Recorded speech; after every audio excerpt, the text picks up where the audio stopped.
ჩვენს წინა საუბრებში განვიხილეთ დიდი მოღვაწის წმინდა კვირიანე კართაგენილის ცხოვრება და ლიტერატურული საღვთისმეტყველო მემკვიდრეობა. არაერთგზის აღვნიშნეთ იმ პიროვნების შესახებ, რომელსაც ერქვა ნოვატიანუსი და რომელმაც ამ ეპოქაში კვირიანეს მოღვაწეობის ჟამს დიდი პრობლემა შეუქმნა ეკლესიას და ეს პიროვნება პრობლემური გახდა მომდევნო საუკუნეებშიც, მით უფრო რაც მან თავისი სექტა ჩამოაყალიბა, ძველ ქართულად ნავატიანოსთა სექტის, ანდა წმიდად ზმნობილთა სექტის სახელით ცნობილნი.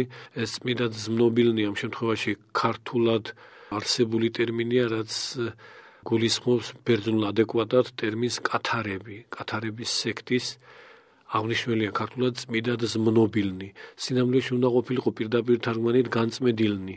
კათაროს ამას ნიშნავს განწმენდილს, მაგრამ ქართველმა მთარგმნელებმა, რა თქმა უნდა, განჭვრიტეს ბერძნული ტერმინის არამართლზომიერი შინაარსი, რომ ისინი სინამდვილეში ეკლესიური ხედვით მართლაცმიდანები კი არა, პირიქით უკეთურნი იყვნენ და იჩემებდნენ განწმენდილობას. აი ეს მხარე ქართულ თარგმანში ამ სექტის აღნიშნულად გამოვლენილია, რომ მათ უწოდებს არა როგორც განწმენდილნი, ანდა წმიდანი, არამედ წმიდად ზმნობილნი, ანუ წმინდანებად წარმომაჩენელნი თავისა, წმინდანებად მოფარისევლენი, მოპირფერენი. ამას გულისხმობს წმინდად ზმნობილნი. და ეს სახელწოდება მიიღო სწორედ ნოვატიანუსის სექტამ, რაც საკმაოდ მძლავრი იყო თავის დროს. ეს პიროვნებაც მრავალი კუთხით იქცევდა და იქცევს ყურადღებას და შეკითხვებიც მრავალი ყოფილა პირადად ჩვენდამი ამ პიროვნებასთან დაკავშირებით, რის გამოც ვთვლით საჭიროდ, რომ რამდენიმე საკითხთან დაკავშირებით მაინც შედარებით დეტალურად შევეხოთ მის ცხოვრებას და ზოგიერთ ნაშრომს ნოვატიანუსი ყავს ხედველობაში. პირველად იმას აღნიშნავთ, რომ ფილოსტორგოსის ცნობილი საეკლესიო ისტორიის მიხედვით, კერძოდ ამ ძეგლის მერვე თავის მე-15 ქვეთავის მიხედვით, ნოვატიანუსი წარმოშობით იყო ფრიგიელი, თუმცა ეს ცნობა მკვლევართა აზრით საეჭვოა და დღეისათვის რაიმე მყარი აზრი და დასაბუთება მისი წარმოშობის შესახებ არ არსებობს. ერთ-ერთ ეპისტოლეში, რაც პაპმა კორნელიმ, რომელზეც ჩვენ ადრე გვისაუბრია, პაპმა კორნელიმ გაუგზავნა ანტიოქიის ეპისკოპოს ფაბიოს, მოცემულია უწყება იმის შესახებაც, რომ ნოვატიანუსმა ნათლობა მიიღო საწოლზე, მძიმე ავადმყოფმა, თუმცა მაშინაც და გამოჯანმრთელების შემდეგაც მან არინება თავისი ნათლობის მირონცხებით სრულყოფა. ამასვე გვამცნობს ევსები კესარიელი, რომელიც აღნიშნავს, ნოვატიანუსის სარწმუნოების სათავე სატანაა, რომელიც შევიდა და მყოვარჟამ დამკვიდრდა მასში. როდესაც ნოვატიანუსი მძიმე სნეულებამ შეიპყრო, ამას ევსები გვაუწყებს, და სიკვდილის პირამდე მივიდა, თვით იმ საწოლზე, რომელზეც იწვა, მიიღო დასხმითი ნათლობა. თუ კი შეიძლება საერთოდ თქმა იმისა, რომ ასეთმა ადამიანმა მიიღო იგი. სხვათა შორის ევსები ზოგჯერ ახასიათებს ძალიან მკვეთრი ირონიული განმარტებების დართვა, როგორც ამჯერადაც აქვს ადგილი, რომ ნოვატიანუსმა მიიღო ნათლობაო, თუ კი შეიძლება საერთოდ თქმა იმისა, რომ ასეთმა ადამიანმა მიიღო იგი. ამასთან სენისგან თავის დაღწევის შემდეგ მან აღარ განიკუთვნა სხვა წესები, რომელთა შესრულებაც აუცილებელია საეკლესიო კანონის მიხედვით და არ მიუღია მას ეპისკოპოსის ბეჭედი. აი ეს საყურადღებო ცნობა ნოვატიანუსთან დაკავშირებით, რომ მან მირონცხება არ მიიღო, თუმცა მიუხედავად ამისა, ნოვატიანუსი მღვდლად იქნა ნაკურთხი ეპისკოპოსისგან, რასაც დიდი უთანხმოება მოჰყვა. ევსები კესარიელი კერძოდ განაგრძობს, ნოვატიანუსმა მიიღო მღვდლობის პატივი ეპისკოპოსის ძალისხმევით, რომელმაც ხელნი დაასხა მას, რომ მიეცა მისთვის ხარისხი მღვდელთა შორის. თუმცა ამის წინააღმდეგ იყო მთელი სამღვდელოება და მრავალი ჯარისკაცი, რადგან არ იყო ნებადართული, რომ მისებრ სნეულების მიზეზით საწოლზე მონათლული დასხმის შედეგად დაწინაურებულიყო რომელიმე სამღვდელო ხარისხამდე. მაგრამ ეპისკოპოსმა მოითხოვა, რომ ნება დაერთოთ მისთვის მხოლოდ ამ ადამიანის კურთხევისა. აი ამის ნება დაერთოთო ამბობს ესე იგი ევსები კესარიელი. ასე მოხდა ნოვატიანუსის მღვდლად კურთხევა, რასაც მაშინვე, როგორც ამავე ციტატიდან ნათლად ჩანს, დიდი უთანხმოება მოჰყვა. ამასთან მიუხედავად იმისა, რომ პაპი კორნელი ამ ხელს ნოვატიანუს, თვით პაპის სიტყვები რომ გავიმეოროთ, ნოვატიანუსის ბოროტებასა და ორპირობას, ესე იგი ამას ამ ხელს, აგრეთვე მის ყალბდაპირებებს, მის სიცრუეს, მის შეუთავსებელ ხასიათს და სხვათა შორის საყურადღებო ბოლო ფრაზა, მის გლურ მეგობრობას. ეს მგლური მეგობრობა მკვეთრად ნიშანდობლივია გარკვეული ტიპის ადამიანებისთვის, ამ შემთხვევაში ერეტიკოსებისთვის. ეს გახლავთ პაპი კორნელის კვალიფიკაცია ნოვატიანუსისა. ნოვატიანუსი ამგვარად შეაფასა, რომ ნოვატიანუსს ახასიათებდა მგლური მეგობრობა. ხოლო თვითცნობა, როგორც აღნიშნეთ, ევსები კესარიელისგან გვაქვს. მიუხედავად ისა, რომ პაპი კორნელი ასე ამხელს მას, აი ამის და მიუხედავად ნოვატიანუსმა მაინც შეძლო მნიშვნელოვანი გავლენის მოპოვება და დაახლოებით 250 წლისთვის, როდესაც კვიპრიანეც კართაგენში უკვე უაღრესად ავტორიტეტულია, აი ამ წლისთვის ნოვატიანუსს უკვე ანგარიშს უწევდნენ რომის სამღვდელოებაში. ჩვენ ადრე აღნიშნეთ, რომ წმინდა კვიპრიანეს მიმოწერა შეიცავს 2 ეპისტოლეს, კერძოდ ეს გახლავთ 30 და 36 ეპისტოლეები 81 ეპისტოლიან კრებულში კვიპრიანე კართაგენელსა, რომლებიც გაგზავნილია კართაგენის ეპისკოპოსისადმი, ესე იგი თვითონ კვიპრიანე კი არ აგზავნის, მისდამია გაგზავნილი პასუხად მის შეკითხვებზე აპოსტატთა, ანუ განდგომილთა, იგივე ცთომილთა შესახებ, რაზეც ჩვენ ნაწილობრივ უკვე გქონდა საუბარი. ეს შეკითხვები, როგორც ცნობილია, კვიპრიანეს შეუდგენია ჯერ კიდევ მანამ, სანამ კორნელი გახდებოდა რომის პაპი.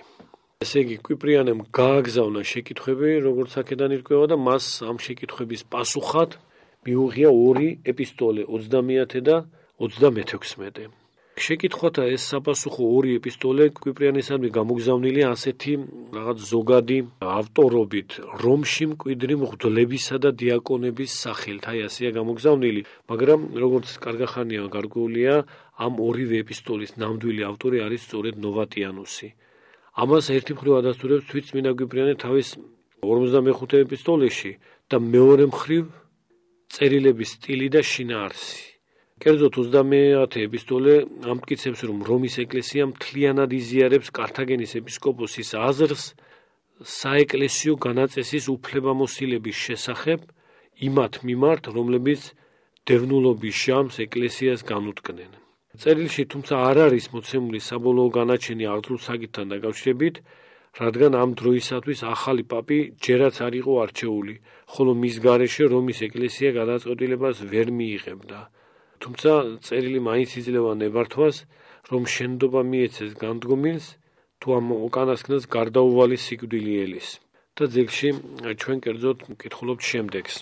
რაც შეეხებათ იმათ, რომელთა სიკვდილიც გარდაუვალია, თუ ისინი სინანულში არიან და მრავალგზის დაამტკიცეს, რომ ნანობენ თავიანთ ცდომილებებს, თუ ცრემლებით, ოხრაკვნესითა და მოთქმით გამოხატეს ნიშნები ღრმად და ჭეშმარიტად მონანული სულისა, ოდეს აღარ არჩებათ მათ, რამდენადაც ძალგვით ამის თქმა, არანაირი იმედი გადარჩენისა, ასეთ დროს მიეცეთ მათ გონივრული და გულმოდგინე შემწეობა და ღმერთმა თვით უწყის, როგორ უნდა მოეპყროს მათ და რა სახით განასაზღვროს სასწორი თავისი მსჯავრისა, რაც შეგვეხება ჩვენ, ეს ჩვენ ამ შემთხვევაში კოლექტიური ავტორია, როგორც აღნიშნეთ, რომის სამღვდელონი და ეპისკოპოსნი, თუმცა სინამდვილეში ნოვატიანუსისგან დაწერილი. რაც შეგვეხება ჩვენ, ის ვისურვოთ, რომ უწმინდურთაგან არავინ შეაქოს ჩვენეული უშურველობის სიტკბოება და არც ჭეშმარიტად მონანულთაგან ვინმემ სისასტიკეში დასდოს ბრალი ჩვენეულ სიმკაცრეს. ამ ეპისტოლის 30 ქვეთავი, 30 მუხლი. როგორც ჩანს, ნოვატიანუსი ესწრაფოდა და შესაძლოა ელოდა კიდეც რომის ეპისკოპოსად არჩევას.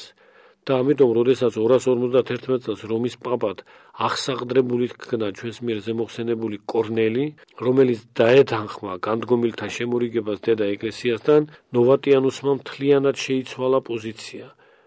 ესე იგი, თუ ადრე სხვა აზრისა იყო და ეს ჩვენ ზემოთ მოვიტანეთ, მას შემდეგ რაც კორნელი გახდა რომის პაპი, ნოვატიანუსმა მთლიანად შეიცვალა პოზიცია და მან მოითხოვა, რომ განდგომილები, ესე იგი, საბოლოოდ განკვეთილიყვნენ ეკლესიიდან. ამ გზით ნოვატიანუსმა თავისი თავი თითქოს და უდრეკი რიგორიზმის, ანუ საეკლესიო კანონთა უმკაცრესად დამცველობის ლიდერად წარმოაჩინა და საკმაო რაოდენობის მომხრეების შემოიკრიბა.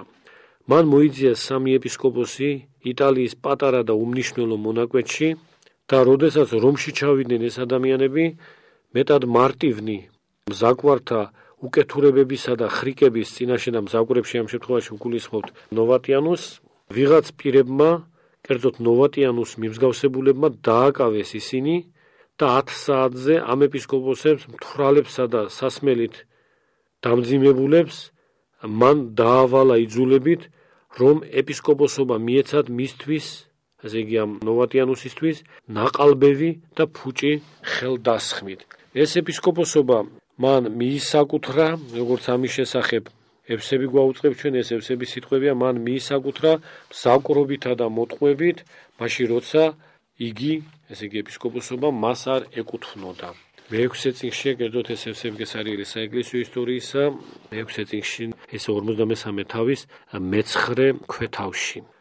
ნოვატიანური სქიზმა ზემოთქმულის საფუძველზე არამხოლოდ სამოძღვრო დაპირისპირებას მოჰყოლია, არამხოლოდ ამას, არამედ აგრეთვე პირად კონფლიქტსაც. თვით ნოვატიანუსი თავდაპირველად არანაირი განსხვავებული შეხედულებისა არ იყო, როგორც ნახეთ სინანულის საიდუმლოსთან დაკავშირებით და მიიჩნევდა, რომ დევნულების ჟამს შემცოდეებს სინანულის შემდეგ შესაძლებლობა ჰქონდათ ეკლესიასთან შემოერთებისა. მაგრამ მას შემდეგ, რაც კორნელის დაუპირისპირდა იგი და თავისი პოზიცია უკიდურესობამდე და სისასტიკემდე მიიყვანა და სინანულის საიდუმლო ფაქტობრივად უარყო, ანუ სქიზმის ჩამოყალიბების შემდეგ, იგი, ესე იგი ნოვატიანუსი, პირადი დაპირისპირების კვალობაზე სამოძღვრო კუთხითაც გაემიჯნა პაპ კორნელის ამ ერთ-ერთ აქტუალურ საკითხთან დაკავშირებით და ნოვატიანიზმი გახდა საკმაოდ ძლიერი სექტა. გარდა პიპრიანის და სხვა მოღვაწეებისა, თუნდაც კორნელისა, ნოვატიანუსთან დაკავშირებით თავისი დამოკიდებულება გამოხადა ჩვენს მიერ ადრე განხილულმა დიდმა მოღვაწემ წმინდა დიონისე ალექსანდრიელმა, რომელმაც თუმცა კი მიმართა ნოვატიანუსს საგანგებო ეპისტოლით, რომ დაბრუნებოდა იგი დედა ეკლესიას, მაგრამ ამაოდ, იმიტომ რომ ნოვატიანუსმა ეს არ შეისმინა. ამ ეპისტოლეში, რაც თავისთავად ძალიან საყურადღებოა, კერძოდ კითხულობთ შემდეგს. დიონისე ნოვატიანუსს თავის ძმას მოგიკითხავ, თუ ეს როგორც შენ ამბობ შენს გარეშე მოხდა, ამას მაშინ გვიჩვენებ, თუ თვითვე უკან დაბრუნდები. ესე იგი, ეს იგულისხმება შენი ეკლესიასთან დაპირისპირდა თუ შენს გარეშე მოხდაო, ამას მაშინ გვიჩვენებ, თუ თვითვე უკან დაბრუნდები. ნაცვლად ღვთის ეკლესიის განწვალებისა, უმალ მისი მხარდაჭერა იყო საჭირო, ხოლო იმის დამოწმება, რომ არ მოქმედებ სქიზმას, როგორც ჩანს ნოვატიანუსი სწორედ ამას უთითებდა თავის საქმიანობაში, რომ ის სქიზმას არ მოქმედებდა, ხოლო იმის დამოწმება, რომ არ მოქმედებ სქიზმას, არანაკლებ დიდებული იქნება კერპთაყვანისცემის უარყოფის დადასტურებაზე.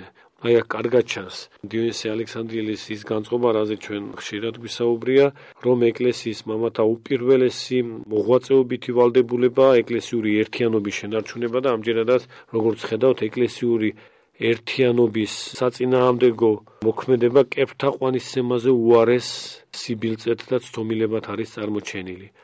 არ მოქმედებ სქიზმას, აი ეს ფრაზა ამ ეპისტოლეში დიონისე ალექსანდრიელისგან გათანაბრებულია მეორე ფრაზასთან, უარყოფ კერპთაყვანისცემას. ესე იგი, ვინც სქიზმას მოქმედებს, პირუკუ ის არ უარყოფს კერპთაყვანისცემას და აქედან ხდება გაიგივება სქიზმატიზმისა კერპთაყვანისცემასთან.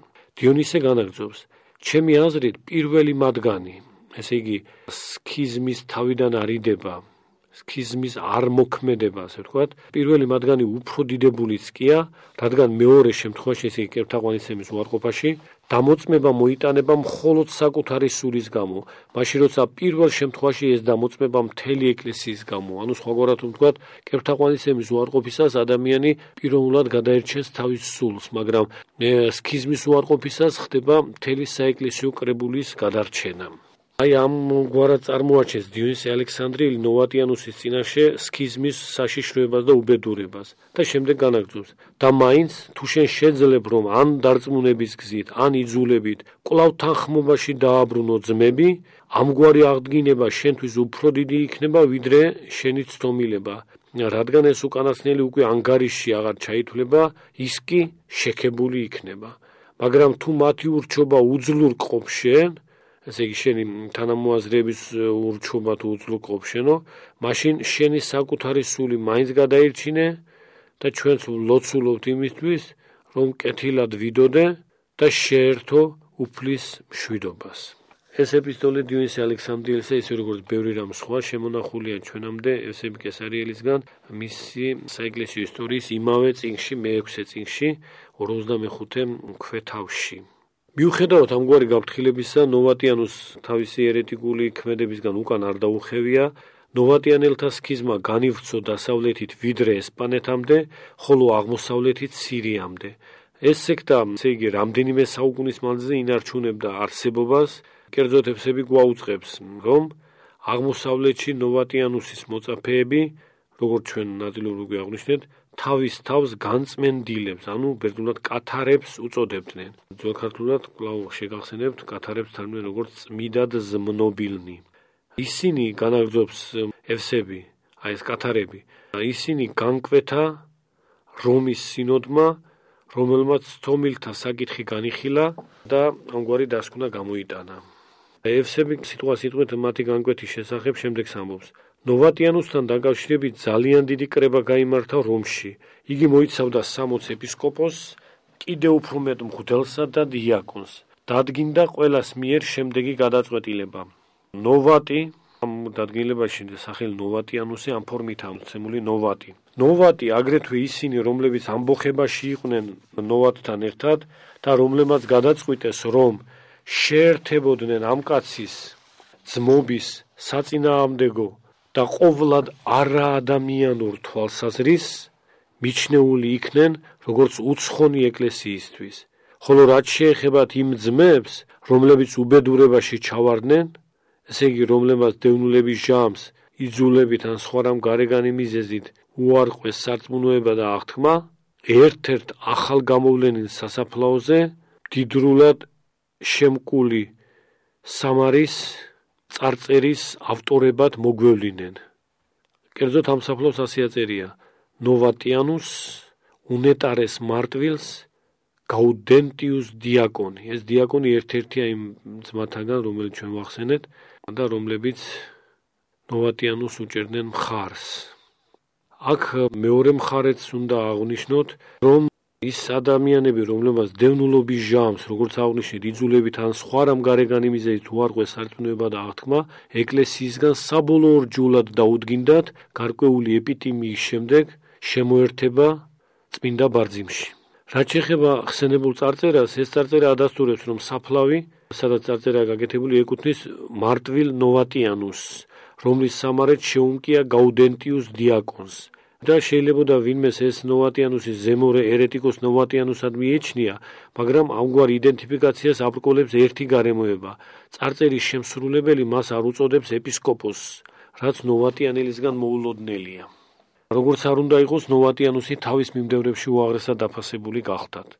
და როგორც წმინდა კვიპრიანე გვიდასტურებს, ნოვატიანუსი განსწავლული იყო სტოიკოსთა ფილოსოფიაში, კერძოდ კვიპრიანი ამაზე მიუთითებს თავის 55 ეპისტოლეში. იგი ასწავლიდა რიტორიკას, იმიტომ რომ რიტორიკა არაერთ გზის აღვნიშნავს ერთ-ერთი ყველაზე პრესტიჟული პროფესია გახდათ და მისი სტილი, ესე იგი ნოვატიანუსის სტილი აღიბეჭდავს ვირგილიუსის გავლენას. ნოვატიანუსისადმი მიმართული ანონიმური ნაშრომის, რომელიც ჩვენ კვიპრიანე კართაგენელის ფსევდოშრომებში განვიხილეს სახელწოდებით ნოვატიანუსისადმი, აი ამ ნაშრომის ავტორი ამბობს, რომ ნოვატიანუსს შეეძლო გამხდარიყო ძვირფასი ჭურჭელი ეკლესიის წიაღში რომ დარჩენილიყო. ეს პირველივე თავში ეს შეფასება გაკეთებული. ნოვატიანუსის მოწინააღმდეგე პაპი კორნელი ფაბიანი ანტიოქიელისადმი მიმართულ ეპისტოლეში ნოვატიანუსს, როგორც უკვე მიუთითებდით, საშინლად კიცხავს და ამავე დროს კიცხავს დადებითი ტერმინების ირონიული, ანუ ბრჭყალებში მოხმობით. კერძოდ იგი ირონიულად უწოდებს ნოვატიანუსს მეტად ბრწყინვალე კაცს, პიროვნებას დიდად გამორჩეულს, საეკლესიო მეცნიერების დოგმატიზატორს და დამცველს, სახარებას დაშურებულს და სხვა. გამონათქვამთა ირონიულობა, როგორც სავსებით ცხადია, ირიბი წესით ცხადყოფს, რომ სწორედ ამ ეპითეტებით განადიდებდნენ ნოვატიანუსს მისი მიმდევრები.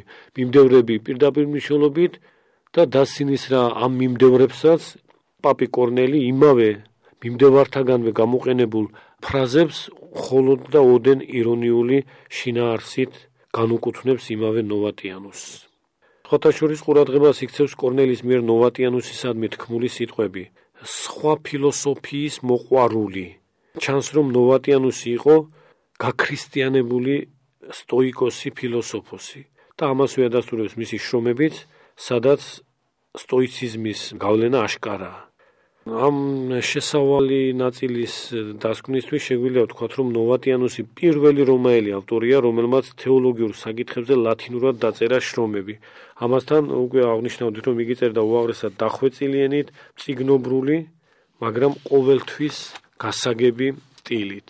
რაც შეეხება კონკრეტულ ნაშრომებს ნოვატიანუსისას, ამას ჩვენს შემდგომ საუბარში განვიხილავთ. გმადლობთ ყურადღებისათვის.